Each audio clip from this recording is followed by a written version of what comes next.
شرط نہیں ہے، لہذا توحید کی گواہی میں ہر عالم شامل ہو سکتا ہے، لیکن اللہ تعالیٰ نے کہا توحید کی گواہی خاص گواہی ہے، لہذا توحید کی گواہی میں ہم صاحبان علم کے ساتھ شرط لگا رہے ہیں قائما بالقسط کی۔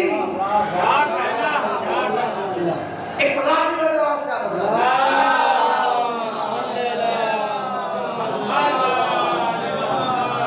یعنی ہر صاحبان علم کی گواہی معتبر نہیں ہے۔ جب اللہ تعالیٰ کے یہاں یہ قانون بن گیا کہ ہر صاحبان علم کی بات آپ نہیں مان سکتے، اس صاحبان علم کی بات آپ کو ماننا ہے جو عادل ہو۔ اب اس کا مطلب یہ ہے کہ عدالت بہت بڑی شرط کا نام ہے، عدالت سب کے بس کی بات بھی نہیں ہے۔ دیکھیں چونکہ یہ مجلس دورے کی مجلس ہے، اب اگر یہاں پر ہم نے خطابت کا بخار کہا ہے آپ سب کے اوپر تو ظاہر سی بات ہے بہت سے بیمار ہو جائیں گے، علاج ہمیں کرنا پڑے گا، لہٰذا ہم نہیں چاہتے کہ یہاں اپنی وہ والی جو خطابت ہے ایران اور عراق اور جہاں جہاں کی ہم اس کو یہاں پہ جھاڑے آپ کے اوپر، یہ ہمیں زیب نہیں دیتا، وقت کم ہے، لہٰذا ہمیں وقت کا بھی لحاظ رکھنا ہے۔ ایک ساتھ بہت بڑی بات ہے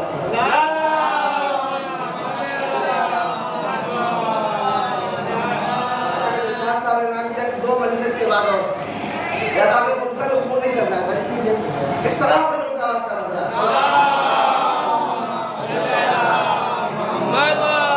محمد عزیزان گرامی، اللہ تعالیٰ نے گواہی دی کہ وہ ایک ہے، فرشتوں نے گواہی دی کہ وہ ایک ہے، تمام صاحبان علم نے گواہی دی کہ وہ ایک ہے، لیکن صاحبان علم کی شرط یہ ہے کہ جو قائم بالقسط ہو، یعنی عدالت پر قائم ہو، فاسق نہ ہو۔ عجیب بات ہے، اللہ تعالیٰ نے اپنے پیغام کو پہنچانے کے لیے وسیلے کو تلاش کیا، کون خدا جو کسی کا محتاج نہیں ہے۔ جب اس نے اپنے پیغام کو پہنچانے کی ضرورت محسوس کی تو کیا کہا؟ ہمارا پیغام لے جاؤ، کس کے اوپر نزلہ، کس کے اوپر؟ علی قلب محمد المصطفیٰ صلی اللہ علیہ وسلم۔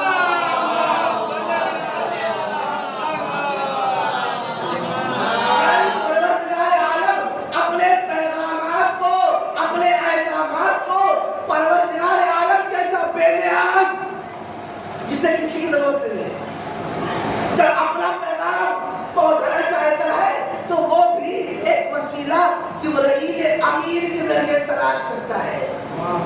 یعنی اس کا مطلب یہ ہوا اگر آپ اور ہم وسیلے کے قائل نہیں ہوں گے تو گویا ہم منکر سنت الہی ہو جائیں گے، چونکہ اللہ کی سنت ہے وسیلہ۔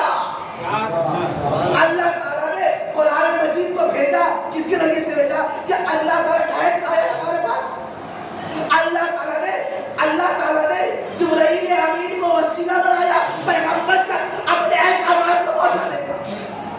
اب یہ اور بات ہے کہ دفعی نازل ہوا، تدریجی نازل ہوا، 23 سال کے عرصے میں نازل ہوا، شب قدر میں نازل ہوا، ایک لمبی بحث ہے۔ سلام کرو تو آپ سے آپ بدلا صلی علی محمد عزیزان گرامی، توحید کی گواہی وہ عالم دے جو علم پر قائم ہو، فاسق نہ ہو۔ اس کا مطلب یہ ہے کہ اگر ہم اولو العلم قائم بالقسط کی تفسیر پڑھیں گے تو اندازہ ہوگا کہ اس کے مصداق واقعی سوائے اہل بیت اطہار کے کوئی ہو نہیں سکتا۔ اور عزیزان گرامی، وقت کا لحاظ کرتے ہوئے میں بات کو روکتا ہوں۔ یہ مجلسیں کیا ہے؟ یہ مجلسیں توحید کے پرچم کو بلند کرنے میں صرف ہوتی ہے۔ اب یہ اور بات ہے کہ اپنی ذمہ داری کو محسوس کرنا یہ سب سے بڑا مسئلہ ہوتا ہے۔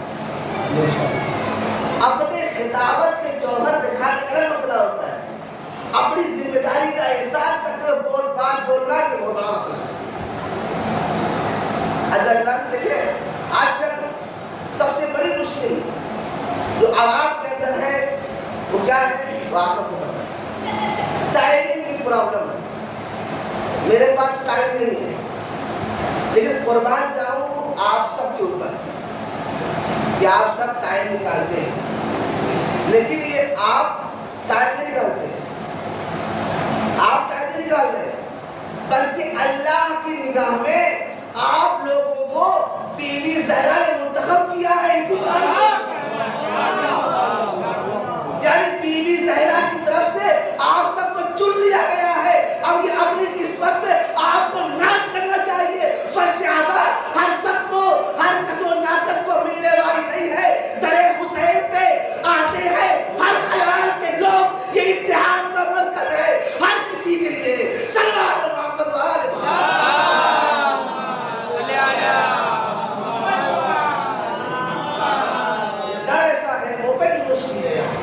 آپ کسی بھی سن کے ہو, کسی سال کے ہو, کوئی شرط نہیں ہے کہ آپ اس پہ آ سکتے ہیں, نہیں آ سکتے ہیں. آپ سب آئیے یہاں.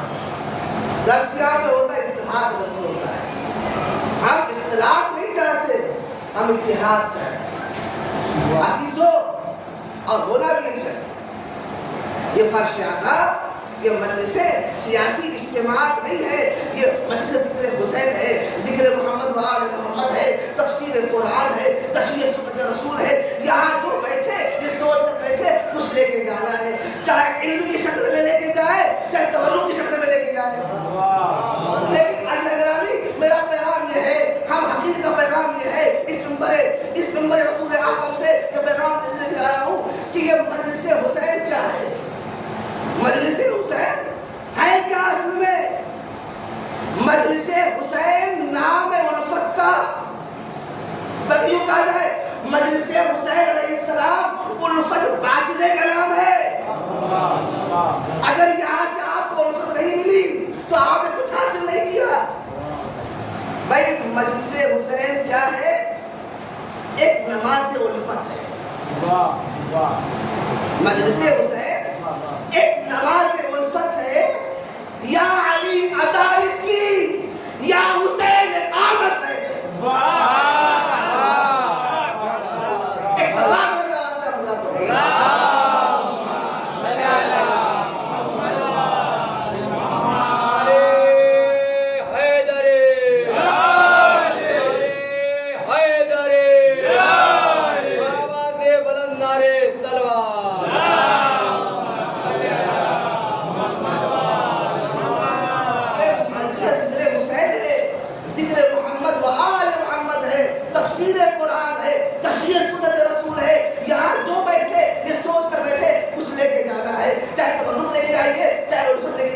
چاہے کچھ بھی لے جائیے, لیکن لے کے جانا ہے. یہاں سے خالی ہاتھ جانے کی رسم نہیں ہے, چونکہ ہم حسین کے ماننے والے ہیں. حسین کیا وہ بھی لے کے جاتا ہے جس کے نسل میں لکھا رہتا ہے جس کو نہیں ملنے والا.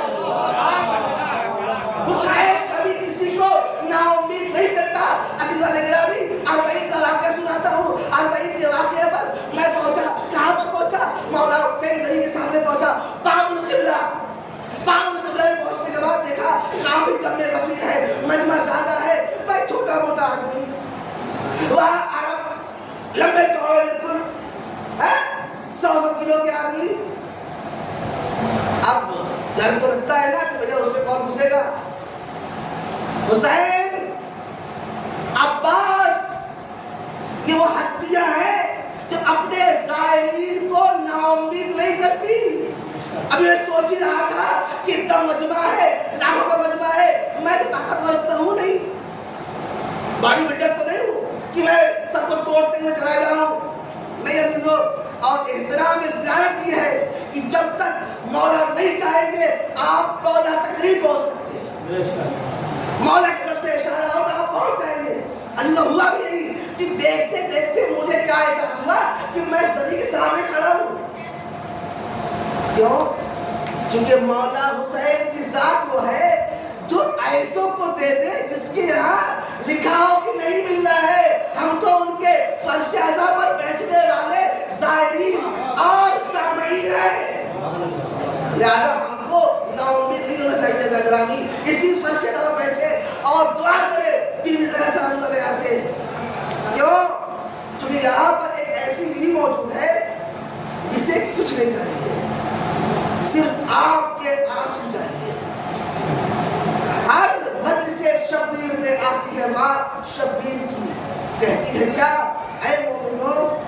فاطمہ شبیر کی کیا کہتی ہے؟ میرے بھیا، میرے بیٹے، میرے بچے حسین کے سارے زخم تمہارے آنسوؤں سے بھر گئے ہیں، لیکن 2 زخم ایسے ہیں جو نہیں بھرے۔ ایک عباس کے دونوں ہاتھوں کا دیکھیں روایت میں اختلاف ہے، لیکن جو معتبر روایت ہے وہ یہ ہے کہ 2 زخم ایسے ہیں مولا حسین جو نہیں بھرے۔ ایک جناب زینب کی چادر کا زخم ہے اور ایک علی اکبر کے سینے کی برچھی کا زخم ہے۔ لہذا عزیزو رونے میں بخل مت کیجیے، رونے میں کنجوسی نہیں کرنا چاہیے عزیزو، کیوں؟ کیونکہ ہم سب کا شرف ہے جو فرش ادا کو بیٹھے ہوئے ہیں اور یہ بڑی مشکلوں سے ہم تک پہنچا ہے۔ لوگوں کو اپنی اولاد قربان کرنا پڑی ہے لیکن عدوانی کو نہیں روکا۔ آج کیا ہے؟ آج ہمارا بہت آرام سے عدوانی کر رہے ہیں۔ ہم جب عدوانی کرتے ہیں تو کوئی رکاوٹیں نہیں ہیں، لیکن پہلے زمانے میں بہت رکاوٹیں ہوتی تھی۔ پہلے اپنے بیٹے کو تم کو قربان کرو، تب جانے دیں گے ہم، تب تم کو یہ عدوانی کرنے دیں گے۔ لہذا ہم سب خوش نصیب ہیں کہ ہم سب کو یہ موقع ملا ہے، لہذا ہاتھ سے گوانا نہیں چاہیے۔ یہ مجلسے جو ہم برپا کرتے ہیں اس میں کون آتا ہے؟ بجز فرش آزاد یہ معجزہ دیکھا نہیں جاتا، کہیں قطرے کو لے دریا نہیں جاتا۔ بی بی زہرا سے نمونہ لگا کیا دریا ہے، الفت کا دریا ہے، محبت کا دریا ہے۔ وہ آئی ہے یہاں پر، ہم سب تشنا ہیں، ہم سب پیاسے ہیں شفاعت کے، ہم سب کو شفاعت چاہیے۔ لہذا بی بی زہرا آئی ہے کس کے لیے؟ ہم سب کی شفاعت کے لیے۔ لیکن کیا مانگتی ہے ہم سے؟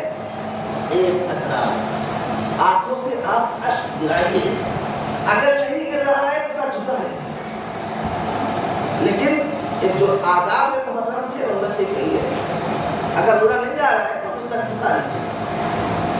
عزیزو چونکہ وقت کا لحاظ کرنا ہے اور وقت بہت کم ہے، تمہارے بھی مجلس سے لہٰذا ہمیں زیادہ فضائل نہیں پڑ رہا ہے۔ عزیزو آج 3 محرم ہو گئی۔ دیکھیں جب چاند نکلا تھا تو ہم سب کو بے صبری سے انتظار تھا کہ ہمارے گھر مولا آ رہے ہیں، ہم استقبال کر رہے تھے کہ لیکن کیا ہوا 3 دنوں سے ہمارے ہاتھ میں چلا گیا۔ یہ فرش ادا بیٹھنا، گرجا کرنا یہ بی بی زہرا کی طرف سے عنایت ہے۔ جس کو بی بی زہرا چاہیں گے وہی گرجا کرے گا، کیونکہ بی بی زہرا پاکیزہ نفس کی حاملہ ہے، لہذا اگر ان کے رومال میں اشک چلا جائے تو گویا آپ بھی پاکیزہ ہے۔ ہر انسان کی آنکھ سے آنسو نہیں گرتا، یہ خوش نصیب افراد جن کی آنکھوں سے اشک جاری ہو جاتے ہیں، کیونکہ دل اگر ہمارا پاک ہے تو ظاہر سی بات ہے کربلا کے ایسے ایسے مصائب ہیں، لیکن جس کو احساس محبت ہے وہ روئے گا ضرور، جس کو کچھ خوف مشیت ہے وہ روئے گا ضرور، تدبیر جس میں امانت ہے وہ روئے گا ضرور۔ وقت نہ آ جائے تو ہر اہل ضمیر ہوتا ہے، صرف شیطان زمانے میں نہیں ہوتا ہے۔ لہذا اپنے قسی القلب نہ ہونے کا ثبوت دیا جائے، اپنے آپ کو اس لائق بنایا جائے کہ ہم سب مولا حسین کے گریے میں شریک ہوں۔ عزیزان گرامی، چونکہ محرم کے ایام ہے اور ہر طرف جو ماحول چل رہا ہے، آپ دیکھیں فلسطین میں کیا ہو رہا ہے، غزے میں کیا حالات ہیں، بچوں کے اوپر کیا کیا ظلم ہو رہے ہیں۔ اگر یہ ظلم اس دور میں نہ ہوتے تو ہمیں اندازہ بھی نہ ہوتا کربلا میں جو ہوا تھا، جو تاریخ کا مورخ کہہ رہا تھا کہ ایسا نہیں ہوا ہوگا، روایتیں ضعیف ہیں، اب اس کی آنکھیں کھلی ہیں، اب اس کو معلوم چلا، خود کہہ رہا ہے کہ نہیں اس سے زیادہ ہوا کربلا کے میدان میں۔ عزیزو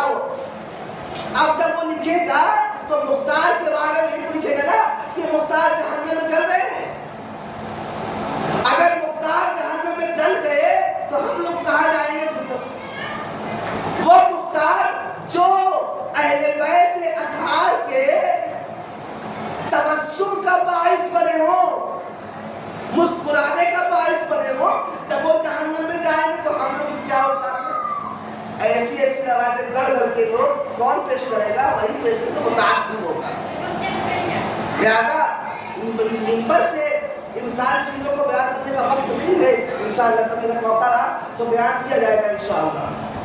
عزیزو، 3 محرم ہو گئی، 2 محرم کا واقعہ آپ کے سامنے واضح ہے کہ گھوڑے رک گئے ہیں، خیام لگائے جا چکے ہیں، فوجیں آ چکی ہیں، لیکن عزیزو مجھے صرف ایک جملہ مسائل کو پڑھنا ہے اور زحمت تمام کرنی ہے۔ عزیزو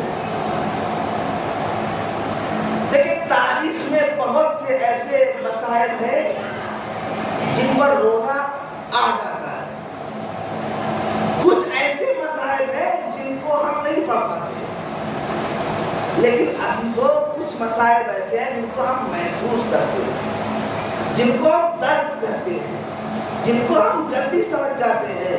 عزیزو ہم ایک مثال سے بات کو واضح کریں گے اور اس کے بعد اپنے مسائل۔ عزیزو یہ بتائیے، اگر آپ کربلا کے میدان میں تو ایسا موقع تھا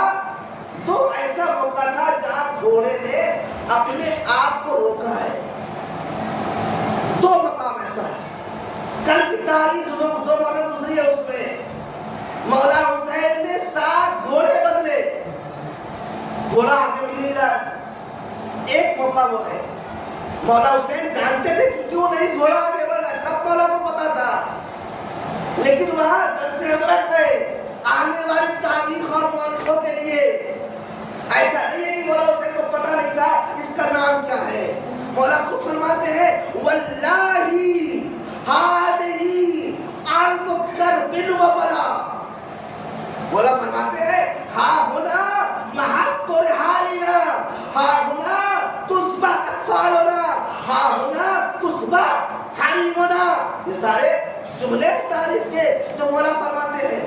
عزیزو روایتی جملے ہیں، 2 مقام ایسے ہیں تاریخ میں جہاں پر مولا حسین کے گھوڑے نے آگے بڑھنے سے اپنے آپ کو روکا ہے۔ ایک مقام وہ ہے جو کل کی تاریخ میں گزرا ہے، اور دوسرا مقام کون ہے عزیزو؟ وہ مقام ہے کہ جہاں پر جناب سکینہ سے آخری رخصت کے لیے مولا حسین ودا ہوتے ہیں۔ عزیزو اس جملے کو سنیے گا، انشاءاللہ بہت مصاف ہوں گے۔ روز سے تصور شرط ہے عزیزو، مسائل میں تصور شرط ہے، مسائل پڑھنے کی چیز نہیں ہے عزیزو، مسائل سمجھنے کی چیز ہے، مسائل درک کرنے کی چیز ہے، تصور شرط ہے رونے کے لیے عزیزو۔ جس وقت مولا حسین خیمے سے باہر آتے ہیں اور آنے کے بعد سب بیویوں سے خدا حافظ کرتے ہیں اور گھوڑے پر سوار ہو جاتے ہیں۔ اب جب گھوڑے پر سوار ہوئے مولا حسین تو گھوڑا آگے نہیں بڑھا۔ آپ سب سے میرا سوال ہے، مسائل میں سوال زیادہ نہیں ہونا چاہیے، لیکن تقریب ذہن کے لیے مثال کو چونکہ لانا ہے لہذا ہم سوال کرنا پڑے گا۔ آپ مثال کو بتائیے، آپ جس کو جانا چاہتے ہیں، آپ جس سے ذرا محبت کرتے ہیں، اگر وہ آپ کے پاس سے گزرتا ہے آپ اس کی آہٹ کا احساس کرتے ہیں کہ نہیں کرتے؟ سوال جواب بتائیے، کیا کرتے ہیں یا نہیں کرتے؟ کرتے ہیں۔ دلشاد صاحب آپ کے سامنے اگر آپ کا چاہنے والا آ جائے بہت سالوں بعد تب بھی آپ احساس کریں گے اس کی آہٹ کا۔ ہمارا سوال یہی ہے تاریخ کے مورخوں سے، ان ظالموں سے، کہ کیا وجہ ہے کہ جناب سکینہ گھوڑے کے سر سے لپٹی ہوئی فریاد کر رہی ہے، مولا حسین گھوڑے پر سوار ہے، مولا حسین کیا وجہ ہے؟ وقت کا امام بھی ہے، بی بی سکینہ کو چاہتے بھی ہے، بی بی سکینہ سے پیار بھی کرتے ہیں، ان کی آواز سے مانوس ہے، سکینہ کہتے ہی اسے ہے کہ سکون ملتا ہو۔ کیا وجہ ہے عزیزو کہ مولا حسین نے یہ آواز نہیں سنی؟ عزیزو علماء بیان کرتے ہیں سب سے بڑی وجہ یہ تھی، دیکھیں گھوڑا کتنا اونچا ہوتا ہے عزیزو، دیکھیں آنسو ضبط نہ کیجیے گا عزیزو، اگر رونا آئے تو روئیے گا کیوں؟ کیونکہ جناب سکینہ کے مسائل، جناب سکینہ کے ایسے مسائل رہے عزیزو، اگر پڑھ دیا جائے تو رات کی تاریکی میں تاریکی در تاریکی ہو جائے گی۔ کیوں؟ چونکہ جناب سکینہ کے اوپر وہ ظلم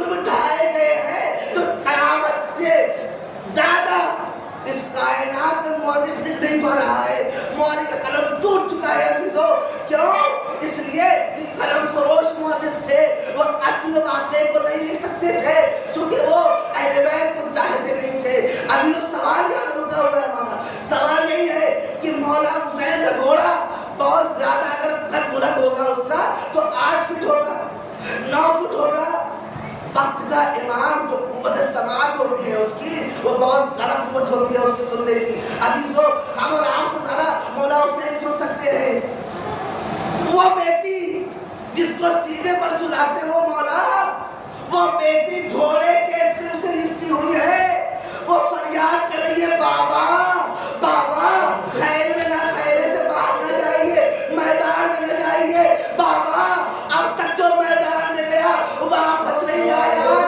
یہ آواز میرے مولا کو سنائی کیوں نہیں دی؟ یہ سوال ہے عزیزو. جواب اس کا یہ ہے چونکہ مولا حسین اس لیے نہیں سن سکے چونکہ بیٹی تو تھی, مانوس تو تھے, لیکن بیٹی کے ہونٹ خشک ہو گئے تھے, بیٹی کی زبان اینڈ گئی تھی. جناب سکینہ ارے اتنا بھی نہیں بول سکتی تھی کہ بابا بابا, یعنی جناب سکینہ کے منہ سے آواز نہیں نکل پا رہی تھی. اسی لیے اتنی کم بلندی پر بھی مولا حسین اپنے چاہنے والی بیٹی کی آواز بھی نہیں سن سکے. مولا حسین اپنی بیٹی کی آواز نہیں سن سکے. کیوں؟ چونکہ مولا حسین کی بیٹی کی زبان میں طاقت نہیں ہے, وہ خشک ہو چکے ہیں, زبان اینڈ گئی ہے, زبان میں کانٹے پڑے ہوئے ہیں. اتنا بھی نہیں بول سکتی کہ بابا آپ میدان میں نہ جائیے. دلیل یہی ہے جناب سکینہ کی آواز نہ سننے کی چونکہ مولا حسین کو گھوڑے نے اشارہ کیا. ارے کوئی بچی میرے سر سے لپٹی ہوئی ہے, فریاد کرے. اب جو نیچے اترے کیا دیکھا 4 سالہ بچی ہے. عزیزو دیکھیں پرورش کیسے کی جاتی ہے. جناب سکینہ اتنی کم سن ہے, 4 سال کی بچی ہے. جناب سکینہ اللہ تعالیٰ ان خواتین کی گودیاں آباد رکھے, اللہ تعالیٰ آپ سب کی اولادوں کو سلامت رکھے. عزیزو کربلا کے میدان میں کیا ہوا؟ رواب کی گودی اجڑ گئی. عزیزو خواتین کی گودیاں اجڑ گئی. عزیز جناب سکینہ اتنی پروردہ تھی, اتنی شریف نفس تھی. عزیزو جناب سکینہ فرماتی ہے بابا بابا جا تو رہے ہیں, بابا جا تو رہے ہیں, لیکن ایک کام کر دیجئے. کہا بیٹی آپ خیمے کے اندر بھی تو کہہ سکتی تھی. کہا بابا بابا مجھے گوارا نہیں ہے, وہاں 3 بچے ہیں. میں چاہتی تھی کہ آپ مجھے جاتے جاتے پیار کر لیجئے, لیکن اگر وہاں میں کہتی تو وہ 3 بچے, ارے ان کے اوپر کیا امید تھی. میں نہیں چاہتی آپ اس پر زمین پر چلتی زمین پر آپ کا لیٹا گوارا ہے.